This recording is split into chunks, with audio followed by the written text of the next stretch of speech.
The right open. We're like the right open too. The right everything. We're rattled. Yeah. Oh, I was really rattled. I've had 2 sips of my coffee. I'm struggling over here, Goodman. You know, I've given up. I haven't given up coffee. I've had since I got back from Charleston. You know, I came back at like a hefty 218 pounds. Yeah, which is, you know, at 6'3". I think they call you fat if you're 218 pounds at 6'3". So I'm 6'3", and yeah. I think I'm at like 235 right now. So you're obese. Yeah. I gotta cut some obese. That's why I got a Peloton a couple months ago. Yeah, good move. So I'm down a little bit. I've given up coffee for the most part for the last few weeks, and just drinking water and Diet Cokes. I go through Diet Cokes like they're going out of style. Yeah, so no coffee. You're just gonna fill your body full of Diet Coke. Yeah, pretty much. Yeah. More. All right. So for anyone that's just tuning in right now, if you haven't figured it out, it's the Field of 68 Best Bets podcast and Best Bets live stream. My name is Rob Dauster. That man you see right there in the Alabama hat is. And I went 7-2. 7-2 yesterday, Robert. I went 3-1 on the picks I put in, and then I took Gonzaga's halftime line, the live line, because it was only 4 at halftime. So what was the halftime line? It was so they were up by 4, so the line was 14.5, so 18.5 total. So I hit that bet 4-1 night last night, 4-0 the night before, including a parlay and a couple of money line binks. And yeah, Jeffrey, it's been a good week, man. We close out this week strong. Before we get into tonight's slate, because there are a couple games that are a little bit interesting, even though it's kind of light. We do have to talk about stuff that happened last night. I kind of want to focus on Archie Miller, and I want to focus on Mike Hopkins because they are at their new schools, and they were highly regarded hires, I think is probably the fair way to say it. Yeah. I praise both. I remember I was in South Carolina when Hop got the job. And was shocked. It came out of nowhere, absolutely nowhere. Jen Cohen, the AD there, hired Hop, and I was like, great hire. And then when Indiana hired Arch, I thought the same thing. I thought he was the right guy for the job, and now I'm questioning both, and I'm probably questioning Hop a little more. I still think Arch has a shot there right now to turn it. I'm not so sure Hop has a shot. I just look at the roster, and I'm like, this roster isn't very good. It's almost like a start over type deal next year. If he, hopefully he gets next year. I would think he will. I just don't expect too many ADs to make moves on coaches during this pandemic with finances being an issue, especially, again, if you owe them a lot of money, which I think both these guys are still owed some decent money at this point. Hop was extended after he went to the NCAA tournament a couple years ago. So he went in 2019, and it's been awful since. I mean, they had two first-round picks, right? Did McDaniels go first round or second round? I don't even remember. I don't remember. He did. He went first. Yeah, they had two 5-star top 10 recruits on the roster. And honestly, I think that was probably the issue that he ran into last season, was that he brought in guys that didn't fit a culture as well as they fit don't take guys. Isaiah Stewart's not a part of that, but Isaiah Stewart was the culture. Isaiah Stewart was the right player for the culture. Yeah, that's not who I was referring to. Yeah, there's other guys that are no longer there right now. Yeah. But it felt like he brought in players that more fit the style that he wanted to play as opposed to the culture that you wanted to establish. If you go back and look at what Jim Boeheim has built, which is I'm assuming what Hop is trying to replicate at Washington, and they've had their fair share of knuckleheads, but they also have a lot of people that value and prioritize winning over anything else that they've ever run into. And that's headlined by Jim Boeheim, who might be one of the most competitive SOBs that you're ever going to run into. So I think that was part of the problem with Hop. It's also hard to try to start building something when you're doing it with just 5-star freshmen. It's one thing to bring in a 5-star to bolster what you already have. Look at what I'm doing. I'm doing something bigger on Michigan right now. And if you look at what Juwan Howard has done with Hunter Dickinson, You bring him in and have him supported by all of these other pieces, whether it's senior Isaiah Livers, senior Eli Brooks, grad transfer Mike Smith. He's not technically a grad transfer, but kind of grad transfer Shawnee Brown, Franz Wagner, who is one of the most improved players in the country. Like you put him in there and surround him with a bunch of guys that can help carry that team, and all of a sudden you have a star that you can anchor everything around. Right. That's not necessarily what Hop did, so he loses these guys early after a really disappointing season, and the bottom kind of falls out of it. So 1 in 10, and they aren't just losing, Rob. They are getting smacked, absolutely smacked in the Pac-12. So and everywhere. So yeah, it's year 4 for Hop. Like I said, I think Hop is so well liked. He likely gets another season. Yeah, the big question becomes too, like, all right, if Hop doesn't get it done at Washington, do they hire him to replace? I mean, he was a coach in waiting at Syracuse. He was Syracuse, and he rolled the dice by leaving because he was kind of tired of waiting, and he didn't know how long Boeheim was going to last. And now, can you hire him if you're John Wildhack, the AD at Syracuse? Can you hire Hop back? I don't know. It's not. You should not ever be 1 in 10 at Washington with the recruiting grounds that you have in Seattle. Like, you should never be 1 in 10. So I honestly don't know if you can. I don't know if you can. Listen, the only positive is at Syracuse.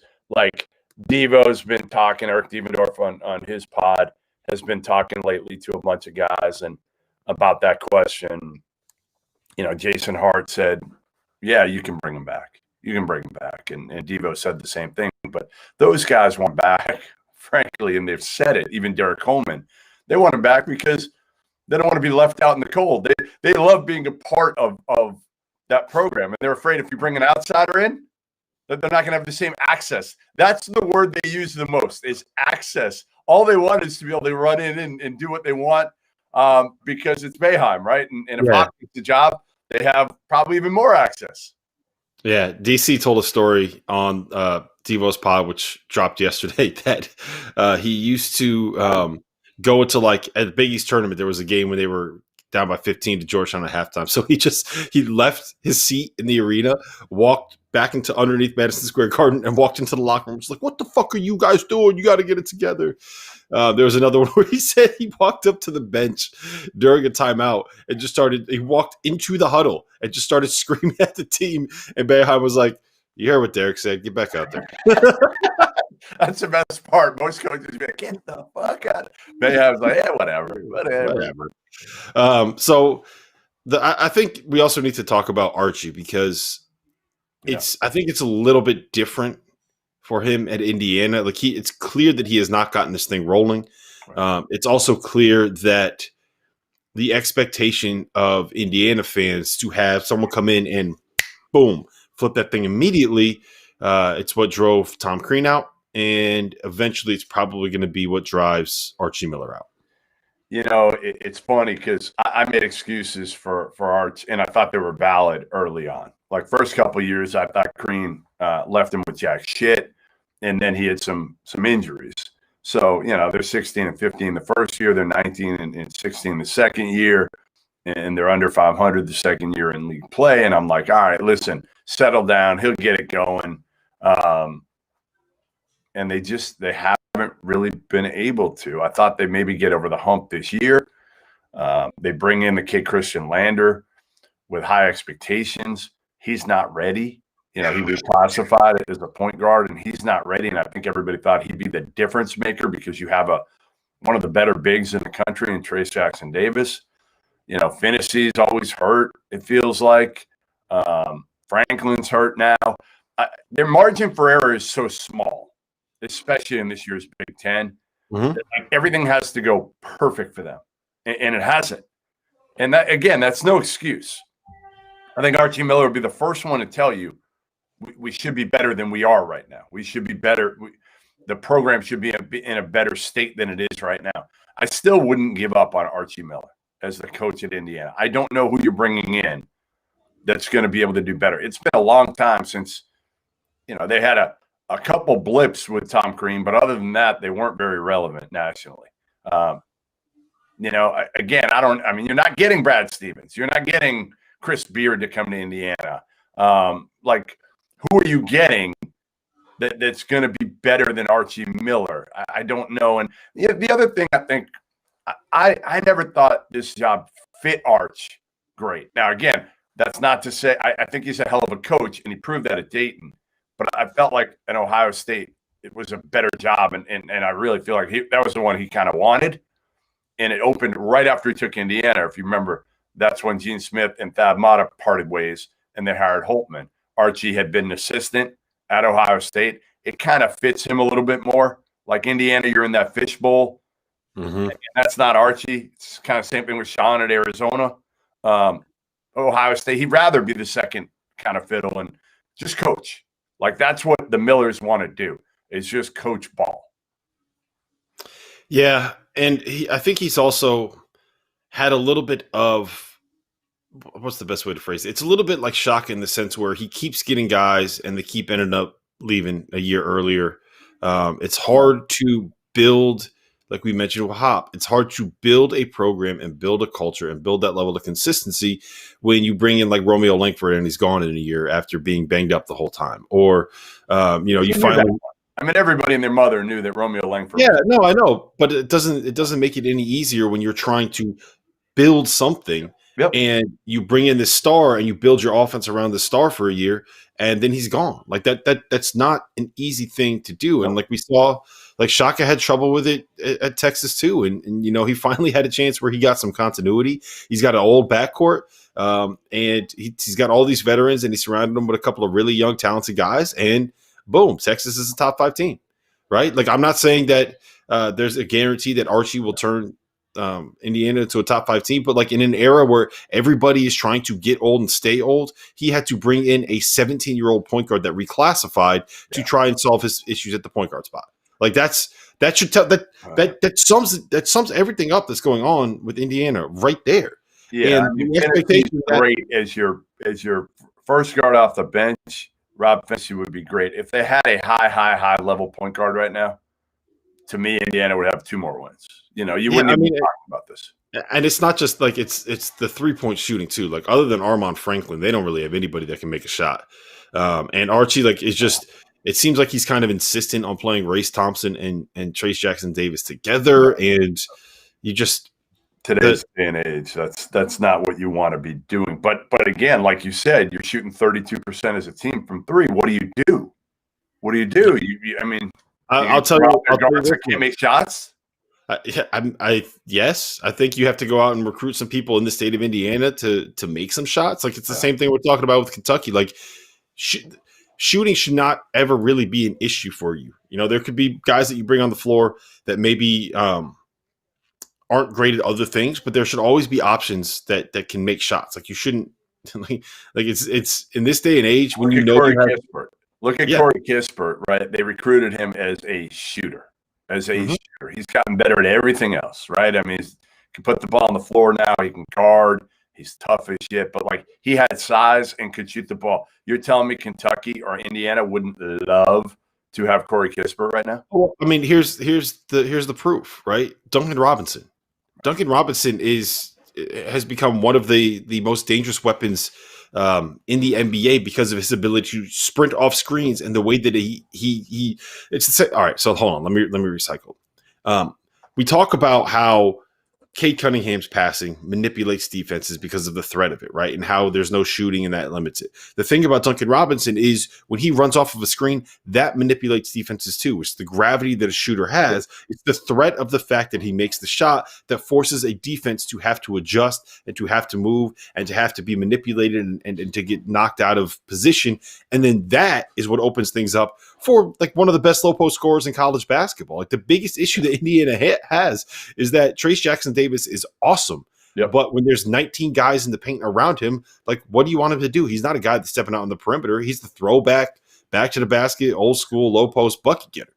And you got to have space for him. You got to be able to create that space for him to operate. And that's the biggest issue they face. So, again, the thing that I keep going back to, and I keep struggling to criticize Archie too much for, and to a point, he's kind of put himself in this position with who he has and hasn't gotten, but they don't have a point guard. They had to go out and get a point guard. They got a 5-star to reclassify who everybody knew wasn't going to be ready. People ate that up as, okay, we got this 5-star because a 5-star is a 5-star, and every 5-star is the same as John Wall or Derrick Rose, which it's not. And he comes in, and this kid is not ready, which we all expected. And the 17-year-old point guard is in an era where everybody's trying to get older, was supposed to be the savior, and he's not. And now people are freaking out about it. So what do you do if you're the AD at both schools, at Washington and Indiana right now? I would keep Archie Miller for sure for another year. And I just think, again, even at Washington, I would probably have him make some staff changes at this point.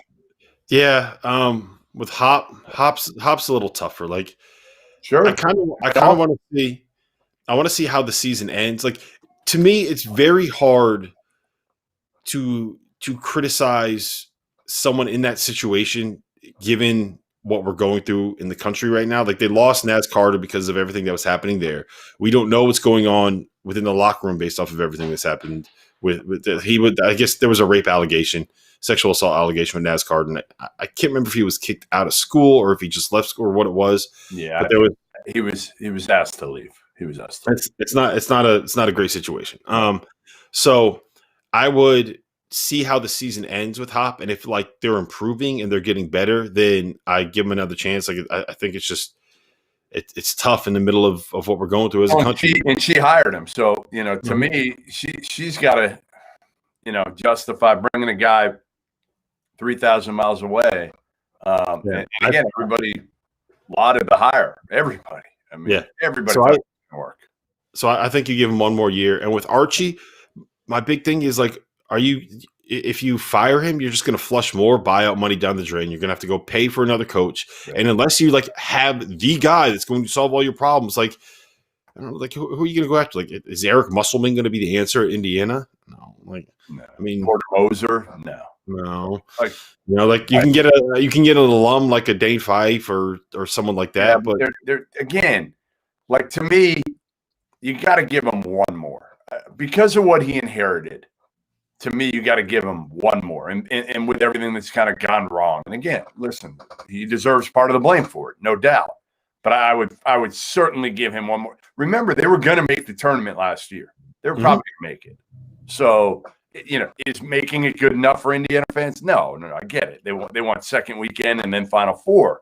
I understand that, but The last thing I will say about this, and I thought Rafael Davis he hosts the Boiler Up podcast for us.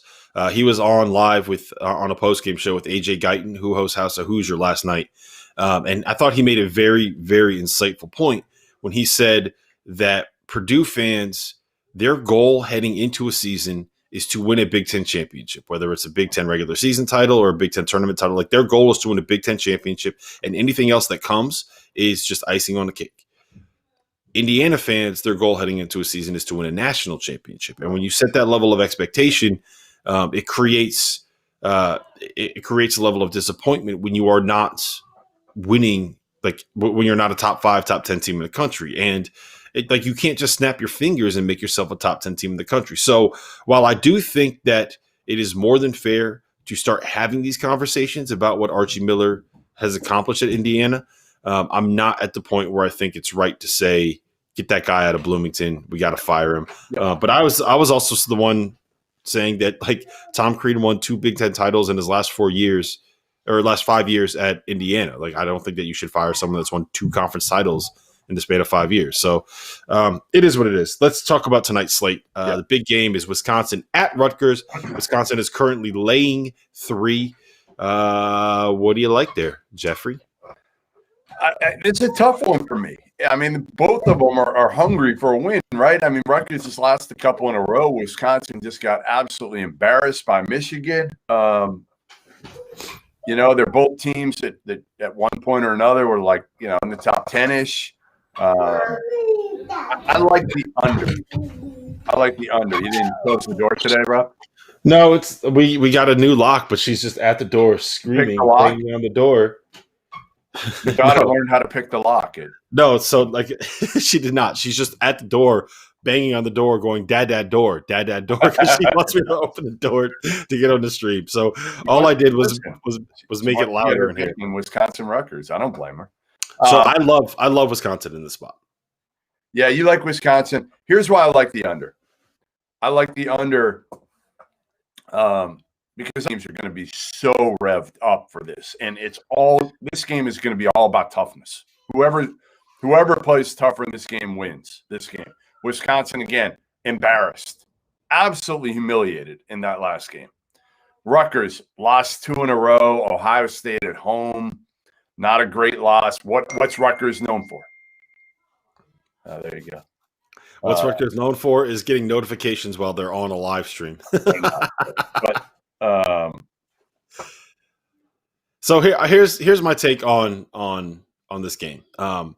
It is the quintessential, most obvious buy low spot that you'll ever get in college basketball because Wisconsin just lost by 800 at Michigan, and now they're taking on Rutgers on the road. The other part of it is that Rutgers, their defense has just like not been anywhere near where it needs to be, more or less since the Illinois game, right? And it's kind of been like since Cliff went down with the injury. Even like they gave up 88 points and 73 possessions to Illinois. They gave up 76 points and 64 possessions against Pitt. They're ranked 11th right now in Big Ten games in defensive efficiency on KenPom. Like this was a team that we expected to like be really, really tough defensively, and they're just not. And they're not good enough offensively to only be okay on the defensive end of the floor. So I just think that like Wisconsin is this is going to be like the game where they're like, oh yeah, you know what, you doubted us, we'll watch this. We're going to go into the rack and beat Rutgers by 20. Yeah, I mean, listen, I could see it. I'll just say, Rutgers, I know they're not fans at the rack, but they're still, I think, 24-3 in their last 27 at the rack. So I don't have a great feel on the game itself, but I have a good feel on the fact that they're both going to come out. They're going to play tough as shit, and points are going to be hard to come by in this game. All right. The last thing I'll say is they are 24-3 in their last 27 games at home. They were 24-1 in their last 25 games at home. Before 2021 started, they've lost 2 in a row at home. Is there anything else you like tonight, Jeffrey? Yeah, I mean there's a bunch actually, but okay. It's kind of one theory, and it's my theory of going against the teams that have been either on a pause or haven't played a game for a little while. So I got a few of those. Okay, yeah, hit me. I like Western Kentucky against Marshall for various reasons. Number one, I think they're the better team. And you know how I love Davion Kinsey of Marshall. Marshall was down to like 4 guys last week. Couldn't play. I heard some stuff that the AD was trying to make him play with 5 guys and 2 walk-ons, and the 5th guy was hurt, or maybe he wasn't hurt, but they made sure that it sounded like he was hurt, so they didn't have to play the game. So they haven't played in a while. I don't know how healthy they are right now, but Western Kentucky's given 3.5 there. I like that. Charles Bassey could be a first-round pick. We know what Slick Rick does, so I like Western Kentucky there. And then I'm going to go through a few others of similar. That one I like unto itself. These other ones are all based on the fact that the opponent has had some sort of pause. Okay, I like Wisconsin-Green Bay getting 3 against a Detroit team that's been in a pause. I like Long Beach State against my boy from Cal State Northridge, Mark Fried. I don't have the picture ready, but Long Beach State is getting 2 points in that one. Wow. Yes, I'm going against the guy. Wow. Scary. Arkansas Little Rock, I like them. Texas State's been in a pause. Little Rock's given 5.5. Illinois Chicago going against Bobby Morris. Illinois Chicago's given 3. And then I like 2 that one that we didn't get yesterday that I'm pissed off about, but I think it's the rematch theory and the better team not covering in the first one. Now, Bryant lost to St. Francis, PA. They are given 4.5 today. I think they're going to come back and beat the Red Flashes by more than 4.5. And then Campbell My theory didn't work yesterday. Presby covered late, came back and almost won the game. Campbell given 8 in the rematch. I'm going to lay the 8 there. So you got a bunch from me, bunch of mid-major stuff for different reasons. I'm going to have a bunch of that again tomorrow. We're going to see how this goes today, kind of test this theory a little bit more. And if it works, I'm going to come back with a bunch of them tomorrow. I like it. Yesterday we were all about the small road dogs. Today I'm all about the small favorites. I love Wisconsin. I love the logic on Bryant. That's one of the ones that I had circled for this game, and I'm going to follow you on Western Kentucky, because when you start talking about inside info and injuries, that is the shit that we listen to, Jeffrey. That is why we have you on this live stream. That is the reason why you're hitting at about a 62% clip this year. All right, so I'm putting mine in on BetSperts here when I get off throughout the day. I'll add to it. So make sure you, again, if you are not subscribed, go in there, subscribe. It's great. I used it for NFL stuff this past year. I really did. So the best thing about it is your ability to track your bets. So like I'm always like, how much money have I made? How much money am I up? How much money have I down? Where am I leaking? Where am I really efficient? Yeah. And this tracks all of it for you. So as long as you put your bets in, not only are you able to see like what the experts are looking at, but you're able to track what you are actually doing yourself. So can I put in all my bets, you think, from November 25th? Can I please put that in there? No, we'll text Reed, see if we can do it retroactively. And maybe I'll put all the wins that I had and I just ignore all the losses. No, Mitchell will hold you accountable. You will not be able to. Yeah. Oh, Mitchell. Mitchell's the watchdog. The watchdog. That's right. Yeah, we got somebody that's got some actual he's not a scoundrel like you. Yeah. All right. So that is BetSperts, BetSperts. Just go into whatever app store that you end up using, and you search it, and you find it, and then you find us. My name is Rob Dauster in there.